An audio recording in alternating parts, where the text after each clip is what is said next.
Hey everyone, this is Ida of Created to Create. Welcome back to my channel.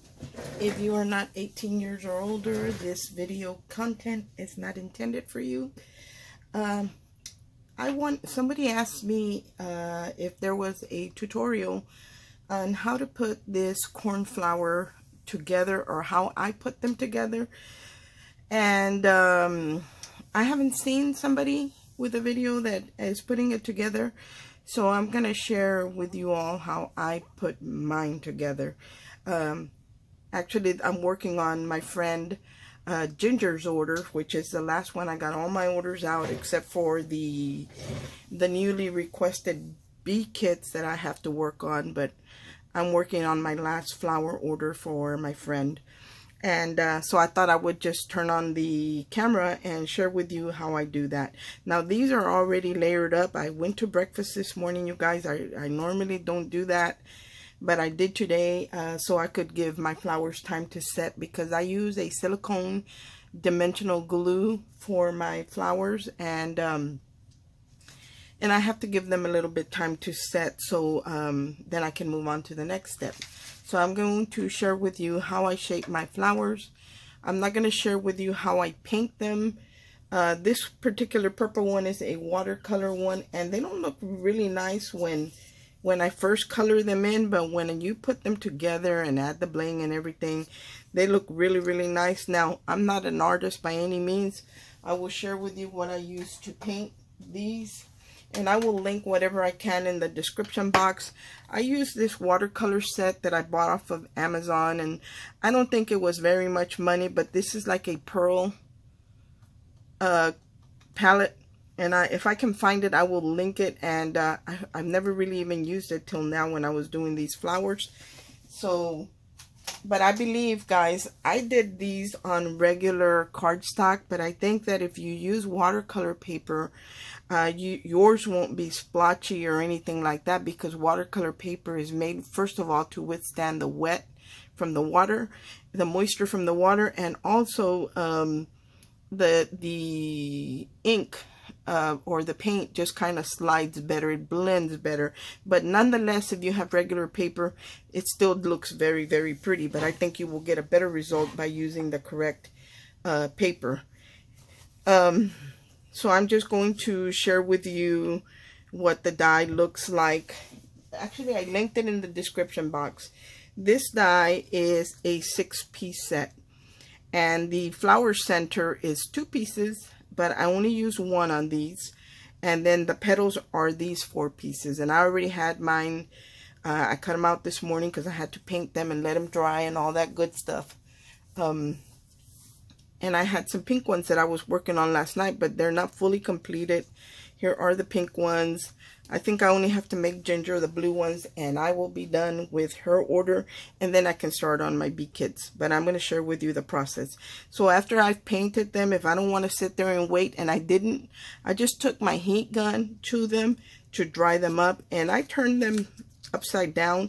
This is an 80-pound cardstock because I was trying to use the 100-pound cardstock, and it didn't cut as smoothly. The dies wouldn't cut as smoothly on that as this paper. This paper is an 80-pound cardstock, and if I can find the paper that I used, I will link it. It's still a very good weight, but your dies can go through it a little bit easier, but it is going to be thinner than the 100-pound cardstock. But they still hold the shape and everything, because you know, it's not like a 65-pound, it's still 80 pounds. So all I do is with the ball tool, and this is a McGill, but you can use any ball tool. I think this one might still be available. I have the whole set, the mat and everything. And like I said, if I remember what I used, everything I used, I will link it in case you guys want to use the same thing I did. But anything that you already have in your stash, if you have a tool like this one, you don't have to buy anything. So all I'm doing is I'm applying a little bit of pressure and rubbing up and down on the petals. That's all I'm doing to make them, to break the fibers and also make the petals curve, and you're, like I said, it's like you're using an eraser. That's what I'm doing right here. And then in the center, where I know the center of the flower is, I like to round that off, but I do the edge first, and then I start working my way in so as not to get creases on the edge of my paper. So this piece is done. This one is done. And see how it's domed up? Well, I'm not going to want my flower like that in the center. So I actually just hold it down, and I kind of follow the shape of the center of the flower with the smaller ball tool, so it'll be flatter. It still has a little raised area here where it goes up and then back down, but then this is flatter where you know, your flower is going to sit right the way you need it to. So that's one. Now, if you notice, I have some shimmer on my mat, and that does come off. You can just wipe it off. But I'm going to be quite honest and tell you what I did. I have this little piece of, I just got a piece of tissue paper, paper towel. And then I put it on my mat, and I shaped right on there, because if I'm going to do a white flower, I'm not going to want any of that purple color or shimmer to transfer onto everything that I shape. So if you put a paper towel underneath, that protects your surface when you're using something that has shimmer and will transfer. And I'm doing the same thing, guys. I'm applying pressure. Like, I'm not going like this. I'm following the direction of the petals. So that's, I'm just going up and down like if I'm erasing. And now I'm going to start on the edge of the center of the flower and kind of just work my way to the center to get a nice little cupped effect on there. And then I'm going to turn it back and see how it's really raised up. So this is where I take my ball tool again and just kind of, you know, just give it like a half circle here, so it will lie a little bit flatter. So there's the second one. And then, and you can tell the difference between the two layers, even though these two layers look exactly the same, and they pretty much are exactly the same, not quite, but almost. The difference is this one has all the detail cuts. They come lower into the center, and this one doesn't. So this, the one with the less details, is the number 2. And then the number 3 is the one that has, you can see it better, I guess, right here. See how the lines are a little bit deeper and they come further down. So I'm going to shape this again, and I'm going to do same direction, guys. I can start from here up and then come right back down. I'm not lifting up. I'm just like rubbing back and forth, like as if I were erasing something on a paper. Then I'm going to do the same thing here, and I start in the edge and I work my way into the center until I cup that center. And I like to add green in the center of my flower, because a lot of flowers, they do have that like a lime green color in the center. So that's why I added the green in the center. And now we're going to do the last one, and I am shaping on the back side of the flower. Again, I'm going to do the same thing, just rubbing back and forth on the petals. And you can tell that this is the top layer because it only has the 3 petals and has more detail cuts in it. And now I'm going to shape the center. I'm going to turn it around. I will link this die in the description box if it's still available. I did get it on Amazon. And Arva, who is Platinum Diva 75. I said 25 last time. She's Platinum Diva 75 here on YouTube. I don't remember what video she used it in. That's why I didn't link it. But it was her that I saw use this die, and I loved it. Now, to put these together, I do shape the first layer. Just get some kind of, you can use a toothpick, you can use a skewer, you can use a pencil, anything you want. And I'm just pinching here. See how it's so fine right there? I want to make sure that that doesn't tear when I'm shaping my flower. So there's one, and I'm going to do the same thing with the second one. Just give it a little bit more shape, and I can even do that with the third layer. because the petals are more separated. Now I can't do that on this one because if you look, everything's together. It's one whole piece. I mean, you could a little bit, but you know, not really. So that's the last layer. So I'm going to share with you how I put these together. It's really easy, you guys. I use a gel glue that is called Pin Flare, and I actually have some new packages here. It does come from the UK, from Carnation Craft, and I think you get 2 tubes for about American money. I would say US dollars, I would say it's $7 or $8, which is not bad, plus shipping. But I only order the glue when I'm ordering dies from that, because since I'm already ordering and paying for shipping, I go ahead and add some glue to my order. Let me clean off the tip of this. It's gotten a little cruddy. And what this does, a lot of times when this glue dries on the tip, you'll get like a little plug in there, and all you need is to take a pen or a pokey tool and grab it, and as soon as you get the edge of it, just pull it out. It pops right out, the whole thing, like a cork almost. But I want to clean the edge of my glue syringe.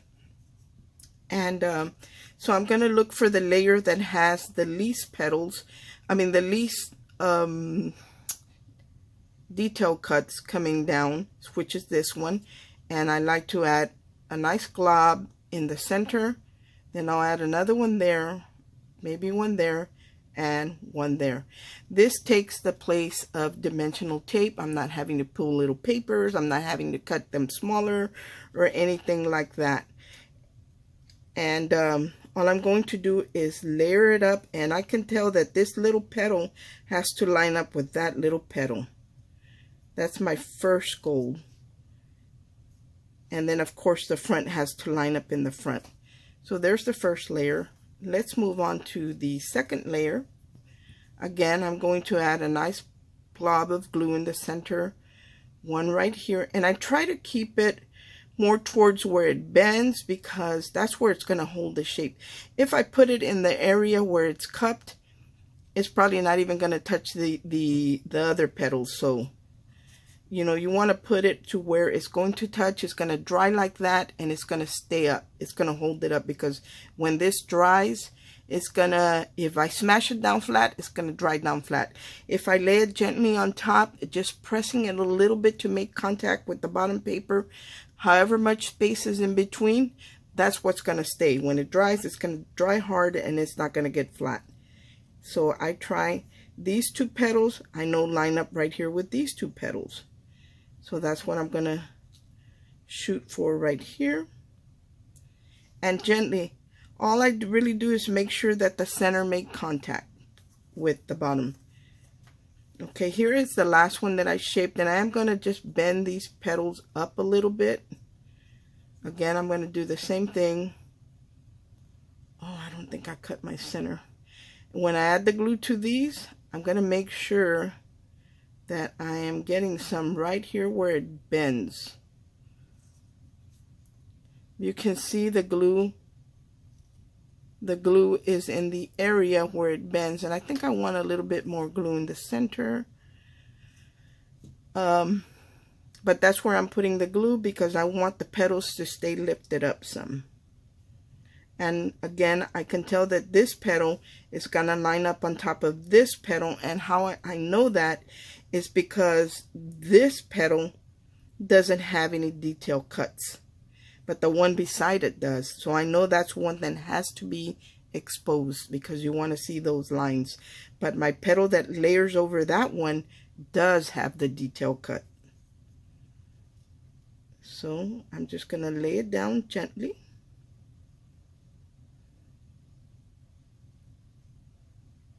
And I can feel, as soon as it makes contact, I can feel. So there's my flower right there. The only thing I didn't cut is the center. I'm going to do that right now really quick. Oh, yes, I did. Here is the center that I did for that one. Again, I did the same thing. I just put it on my mat, and I used the ball tool to shape it. And the more I go around and around, the more it cups.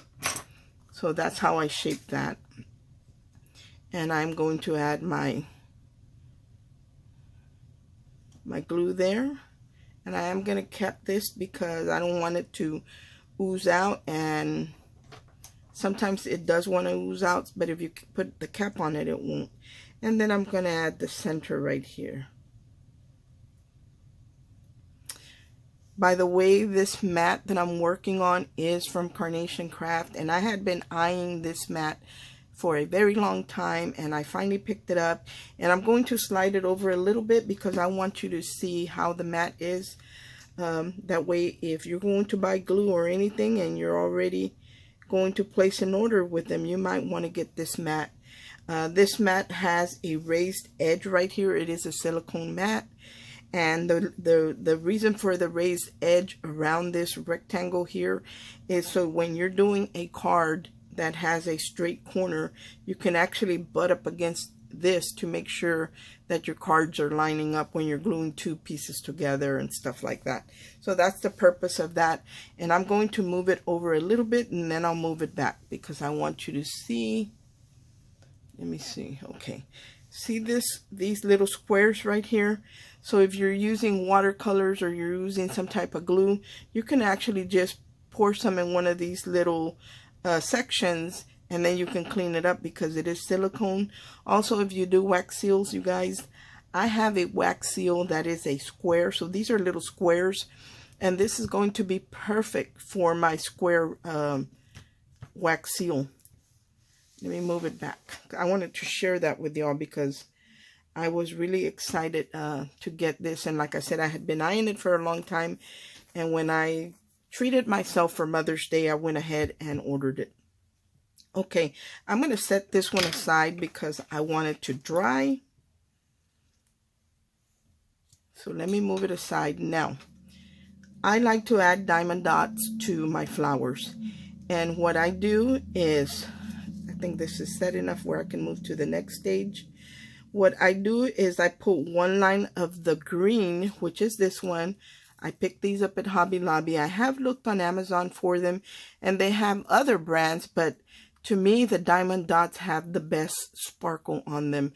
Not all of them, but they do have a few that are iridescent sparkle. So I use the lime one, and I'm going to pour a few in here so you can see how I do that. And then I get glossy accents.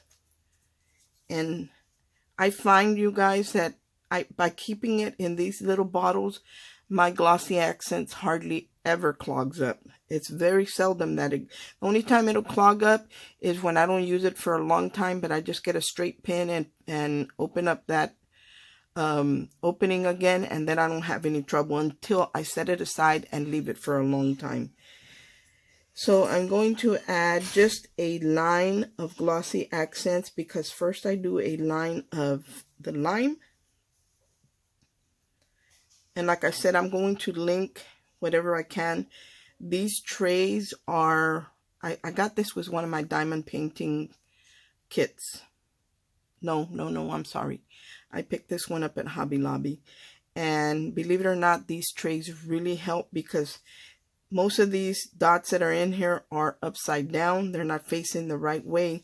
But by shaking it and tilting it a little bit, they all turn the correct way.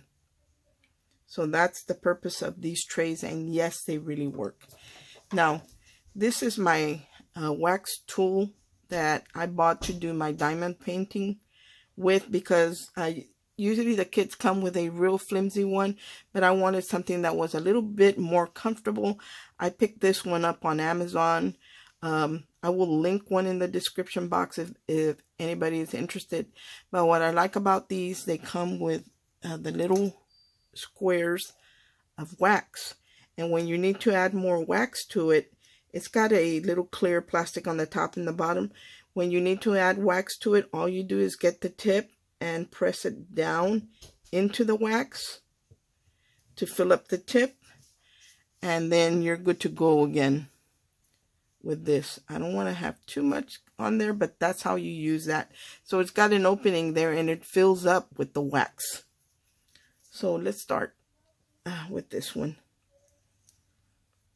And I'm just going to you know, you just touch the top and it picks them up. I think this would be good also for paper piecing. I haven't tried it, but I do use a wax tip for paper piecing. So I'm just going to do a little line of the lime. This is where it, well, it's all time consuming by the time you paint, because I paint all these by hand and it is time consuming. Actually, I'm just going to, I'll pour them back in. I have a couple of trays, but I have just been working with one. See, it's got the little spout that when you want to pour them back in, you just tilt it. So I'm going to move that aside, and then here are my yellow ones. And these again are like an iridescent yellow, and the number on these is 5005. You can get this one at Hobby Lobby, and the lime one is 5008. For anybody who is interested in these two colors, I can't link these because I can't find these on Amazon. I find other brands, but not this one. And I think Diamond Dots has the prettiest drills. They're called drills. Again, I'm going to do the same thing. I'm going to add glossy accent. And I pretty much just go back and forth like doing rows of it. Making sure I got all the edge. And I fill up the whole thing with dots, with the drills. So that's why these flowers are very, very time consuming. By the time you cut them all out, if you're doing all the layers, it's 6 layers per flower. And I'm shaping all of those layers individually. So you're shaping 6 layers or 5 layers if you omit one of the round ones on top. In this case I did, so I'm shaping 5 layers. I'm coloring 5 layers, and I'm not just one color, I'm using 2 colors. So that's where it really gets time consuming. And then after you let it set, then you got to start adding the diamond dots to it, and it can get pretty tedious. But oh, do they make a beautiful flower? Yes. And I had so many orders of these that I think I've had my fill of these flowers. But I'm one of those people that if I run out of something that I offered and someone else wants it bad enough and they ask me, you know, if I can make more, I try to accommodate everybody. So I kind of get myself into those kinds of binds because I don't like to leave anybody without. So I had a lot of ladies wanting them, and my friend Ginger emailed me right away after I did my video, and she bought all the packs. She was the first one that wanted them, but I had other ladies wanting them. And so I thought, well, I'll just complete those orders, and I'll do Ginger's last, because I always send Ginger extra because we are really friends outside of YouTube and sisters in Christ. So I always send her little things. Like, for example, I want to send her the shimmer, the pink shimmer that I used on this flower. I mixed that myself following one of Tamika's videos. Tamika Scrap the World here on YouTube, and I had a very pretty pink, what do you call it? It's like a pigment powder. I can't remember the exact name for it, and it's very, very pretty. But look at how pretty the shimmer is. So I want to send my friend Ginger a bottle of that shimmer, so if she creates other things, she can use that shimmer on some of her stuff. But it's a very pretty iridescent, not iridescent, pearl color. It's so pretty. So there it is, guys. There it is with all the little gems. And then all I have to do is add one of my bees. When I went to breakfast, I left my bees already layered. So I cut out one of, this is a carnation craft die. Look at how tiny that is. So I cut out my bees in the gold, and then I cut them out with the artwork that you get for free from Carnation Craft. And you just line up your die. So I let them set because I have dimensional glue. Imagine me trying to put a little dot in between the body of this bee, and that's where the beauty of the pin flare comes in, because it's in the tube. And if I had a syringe that had an even finer tip, that would be even better. But this one still works for me. And you can pick those up just about anywhere. So we're going to add, I'm going to show you. I'm going to add some of the glue there. Look at how nice that is. I don't have to remove a paper. I don't have to do anything. I just do it with the syringe. And then I line this up and just position your bee. I like to put my bee on the center on the cone. And there is the finished flower. I hope that this explains to you how I do my flowers. So if you picked up the die yourself, you can create your own flowers.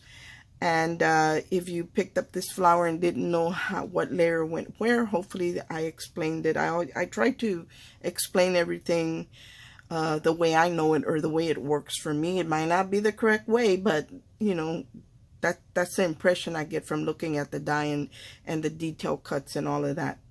Thanks for watching. I hope everyone is having a great day, and God bless. Bye.